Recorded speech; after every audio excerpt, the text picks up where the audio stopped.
আসসালামু আলাইকুম। ভূমি জরিপ আমিনশিপ কোর্সে আপনাদেরকে স্বাগতম। আমি আপনাদের সাথে আছি মোহাম্মদ নূর হোসেন, সরকারি সনদপ্রাপ্ত একজন সার্ভেয়ার, বিএসসি অনার্স এবং এমএসসি ভূগোলের উপর ঢাকা বিশ্ববিদ্যালয় থেকে করেছি। এলএলবি জাতীয় বিশ্ববিদ্যালয়ে চলমান অবস্থায় রয়েছে আমার।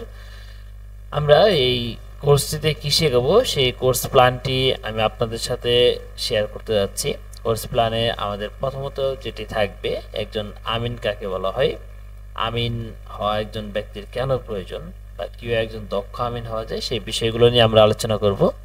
দ্বিতীয়ত আমরা দেখব আমাদের এই ভূমি জরিপের ইতিহাস, বাংলাদেশের প্রেক্ষাপটে যে ভূমি জরিপের ইতিহাসগুলো ঘটে গেছে, অর্থাৎ সিএস, এসএ, বিএস বা বিডিএস, এই জরিপ ইতিহাসগুলো সম্পর্কে আমরা পর্যালোচনা করব এবং আলোচনা করব। তৃতীয়ত আমরা দেখব আমাদের যে জরিপের ফলে যে খতিয়ানগুলো সৃষ্টি হয়েছে সেই খতিয়ান সমূহের ইতিহাসগুলো দেখব এবং প্রত্যেকটি খতিয়ান চেনার জন্য কিছু বৈশিষ্ট্য রয়েছে, সেই বৈশিষ্ট্যগুলো সমূহ আমরা আলোচনা করব, যার ফলে আপনারা ইজিলি আপনাদের খতিয়ানগুলো চিনতে পারেন যে কোনটি কোন ধরনের খতিয়ান।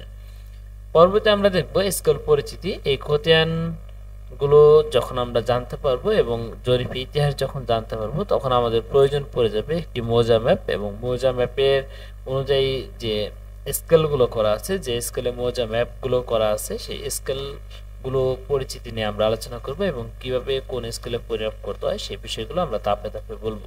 যেমন কোনো কোনো অঞ্চলে 16 ইঞ্চিতে 1 মাইল, আবার কোনো কোনো অঞ্চলে 32 ইঞ্চি, 64 ইঞ্চি এবং 80 ইঞ্চিতে 1 মাইল রয়েছে। তাহলে এই স্কেল ভিত্তিক আমরা কিভাবে জমি পরিমাপ করতে পারি সেই বিষয়গুলো নিয়ে আমরা স্কেল পরিচিতিতে আলোচনা করব। আমরা দেখব মৌজা ম্যাপ পরিচিতি। আগে আমরা স্কেল পরিচিতি শিখব, তারপর আমরা এই মৌজা ম্যাপের একটা পরিচিতি শিখব এবং ওই স্কেল পরিচিতির উপর ভিত্তি করে আমরা ম্যাপগুলো কিভাবে পরিমাপ করতে পারি বিভিন্ন স্কেলে, সেই পরিমাপ পদ্ধতিগুলো নিয়ে আমরা আলোচনা করব।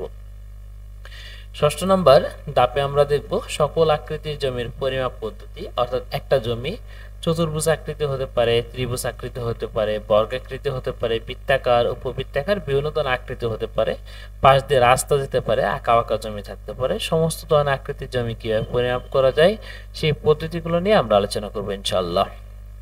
জমির সঠিক বন্টন প্রক্রিয়াগুলো আমরা দেখব। একটি জমি যখন আমরা একজনের কাছ থেকে ক্রয় করি, হয়তোবা সে ওই দাগের সম্পূর্ণ সম্পদ আপনার কাছে বিক্রয় করে নাই, 50% মানে 30% জমি বিক্রয় করলো, তাহলে 30% জমি আপনি কিভাবে বন্টন করে নিতে পারেন অথবা ভাই বোনের মধ্যে কিভাবে বন্টন করতে পারেন সেই পদ্ধতিগুলো নিয়ে আমরা আলোচনা করব এই পর্বে। পরবর্তীতে আমরা দেখব ফারাইজ। একজন ব্যক্তি যখন মারা যায় তখনই তার ওয়ারিশানরা এই সম্পদ দাবি করে বসেন। এই সম্পদগুলো কিভাবে বন্টন করা যায় ভিন্ন ভিন্ন আইন অনুযায়ী, অর্থাৎ মুসলিমদের জন্য একটি আইন রয়েছে, হিন্দুদের জন্য অন্য একটি আইন, অন্যান্য ধর্মাবলম্বীদের জন্য নিজস্ব আইনগুলো রয়েছে এবং বাংলাদেশের মুসলিম পারিবারিক কিছু আইন রয়েছে।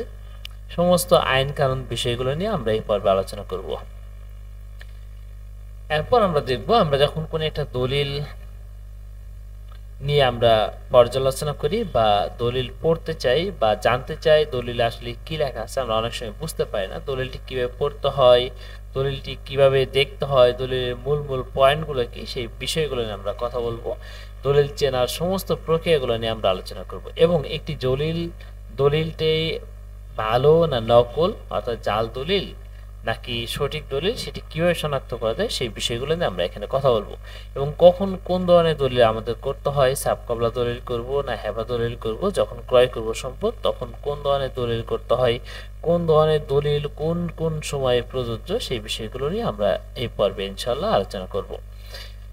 লাস্টে আমরা দেখব নামজারি এবং মিসকেস প্রক্রিয়া। একটা জমি যখন আমরা ক্রয় করি, জমি ক্রয় করার পর আমাদের প্রয়োজন পড়ে একটি নামজারি করার, এবং নামজারি যখন ভুলবশত অন্য কেউ করে ফেলে বা অন্য কেউ করে নিয়ে যায় বা আমার নামজারি যখন সঠিকতা থাকে না, তখন এটিকে মিসকেস প্রক্রিয়ার মাধ্যমে আবার সংশোধন করা যায়। এই সংশোধন প্রক্রিয়াগুলো কিভাবে করতে হয় এবং নামজারি কিভাবে করতে হয়, কোন ওয়েব পোর্টালে করতে হয়, লাইভ টেলিকাস্ট ইনশাআল্লাহ দেখাবো আপনাদেরকে। আশা করি এই সম্পূর্ণ কোর্সে আমাদের সাথে আপনি থাকবেন, আপনার জার্নিটি অবশ্যই অবশ্যই কিছু শিক্ষণীয় হবে। আমি আমার ব্যক্তিগত অভিজ্ঞতা এবং আমি আমার ক্ষুদ্র জ্ঞানের দ্বারা যতটুকু জানি ততটুকু আপনাদেরকে জানানোর চেষ্টা করবো ইনশাআল্লাহ। এই কোর্সটি সম্পূর্ণ বিনামূল্য কোর্স। যারা ফেসবুকে দেখছেন তারা অবশ্যই ফলো করতে ভুলবেন না এবং আপনার পরিচিতদেরকে শেয়ার করতে ভুলবেন না। এবং যারা ইউটিউবে দেখছেন আমার এই কোর্স প্ল্যানটি, তারা অবশ্যই আমার সম্পূর্ণ কোর্সটি করার জন্য আমার চ্যানেলটি সাবস্ক্রাইব করতে বলবেন না। সবাই ভালো থাকবেন, সুস্থ থাকবেন। দেখা হচ্ছে আমাদের প্রথম ক্লাসেই। আমিন কাকে বলে, কিভাবে একজন দক্ষ আমিন হওয়া যায়, সেই ক্লাসটি হবে প্রথম ক্লাস। সেই প্রথম ক্লাসে দেখা হচ্ছে আপনাদের, এবং 10টি ক্লাসের মাধ্যমে আমরা পরিপূর্ণভাবে একজন দক্ষ আমিন কিভাবে হওয়া যায় সেই বিষয়গুলো নিয়ে আমরা আলোচনা করব।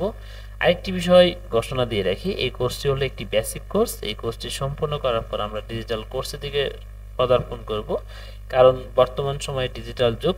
আমরা যদি ডিজিটাল কোর্স না করি তাহলে আমরা অ্যানালগ পদ্ধতিতে পড়ে থাকলে আমরা অনেক পিছিয়ে যাব। এই জন্য এই কোর্সটি সবাই করবেন। এটা একটি ফান্ডামেন্টাল কোর্স। এই কোর্সটি যদি আপনি করতে পারেন সঠিকভাবে, তাহলে পরবর্তী ডিজিটাল কোর্সটি আপনার জন্য সুবিধা হবে।